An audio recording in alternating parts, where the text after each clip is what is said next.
I'm still thinking about belief in relation to things like knowledge, but also as a kind of emotional response.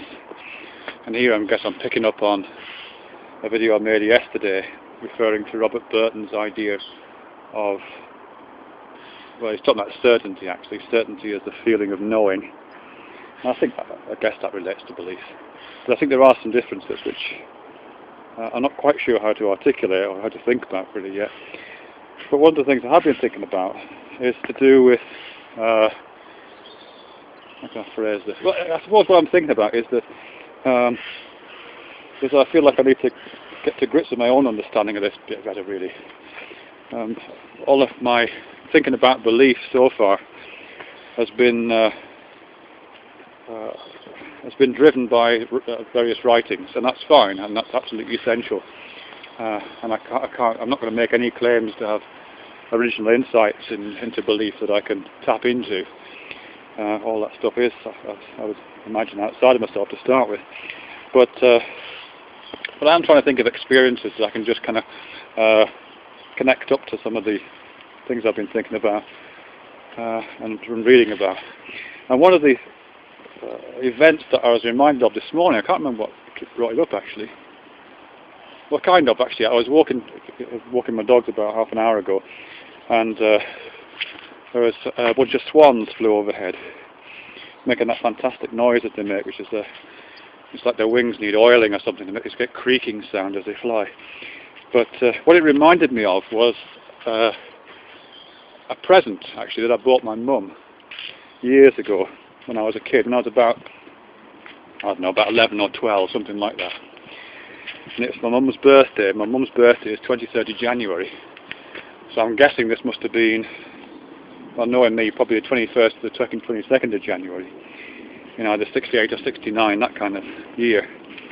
And we used to live in Lancashire when we were kids, when I was a kid. And I went to a little town nearby, well, it's actually not that little, a fairly small town near where I lived called Accrington in Lancashire on the bus.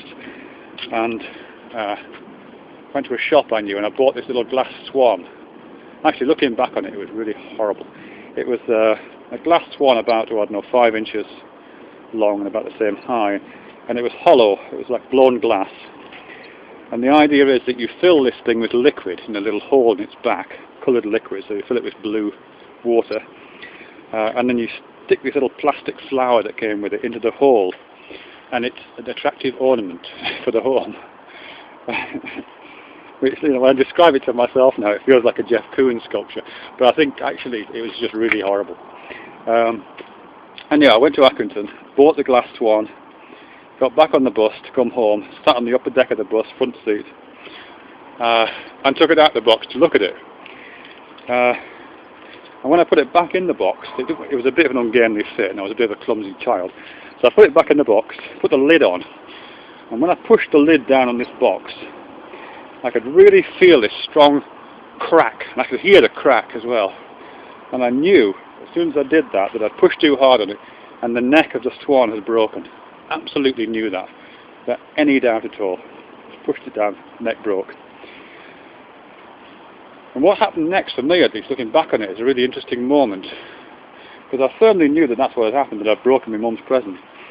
But I didn't open the box up to check. I didn't open the box up to look at it. I didn't go through any kind of procedure of what I might do to fix this situation. I didn't get off the bus, go back into Accrington to buy another one. Well, I couldn't have done, didn't have any more money left. Any of those kind of things. And actually I'm kind of reliving it in my mind now. It was a little bit like standing on a precipice at this point. It just felt like a little void had opened up in front of me of kind of disappointment, I suppose. But it did feel like a void had opened up on me, and I was about to fall into this void. And I might be making this bit up actually, I can't be absolutely sure of my feelings at this point. But what seems to happen, from my memory at least, is that just at that point,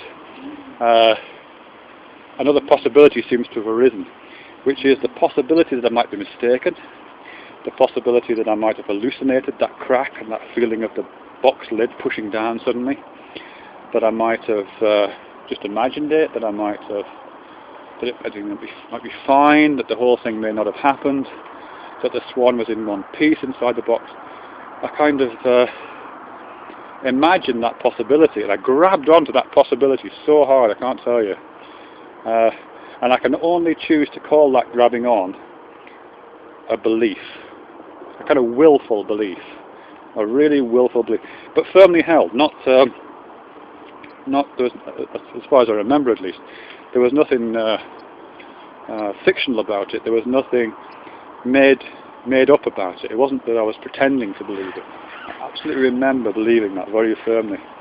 And I went home, and it was my mum's birthday either the next day or the day after, so I didn't even open the box. Wrapped the swan up, put a card with it, gave it to my mum on her birthday. And of course when she opened it, it was broken. Of course it was broken. And she was really nice about it. She said, "Oh, don't worry about it, we can fix it." I threw a bit of a wobbler, being a kid, and basically soaked up all the attention in the room for a few minutes.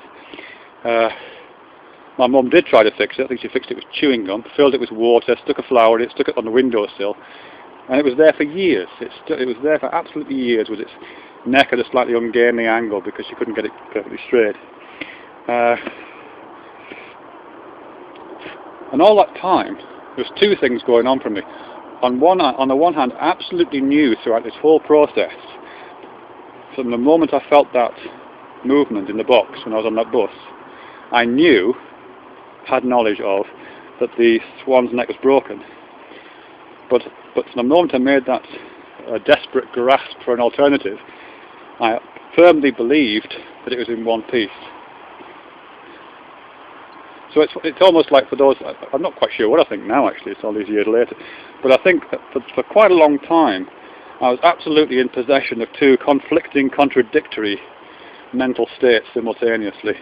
Knowing that the swan was broken, believing that it wasn't. And it didn't seem that they, well, to the extent that there was any kind of cognitive dissonance between these things. I don't remember indulging in that or feeling a problem. Maybe, I'm sure there's a narrative around this to do with denial, or a narrative to do with wish fulfillment, and those would probably be accurate narratives, I think. But certainly in terms of belief, that was my experience of belief. It wasn't anything to do with evidence, it was to do with hope, and to do with a kind of clinging on to something to avoid falling from this precipice into this void of disappointment.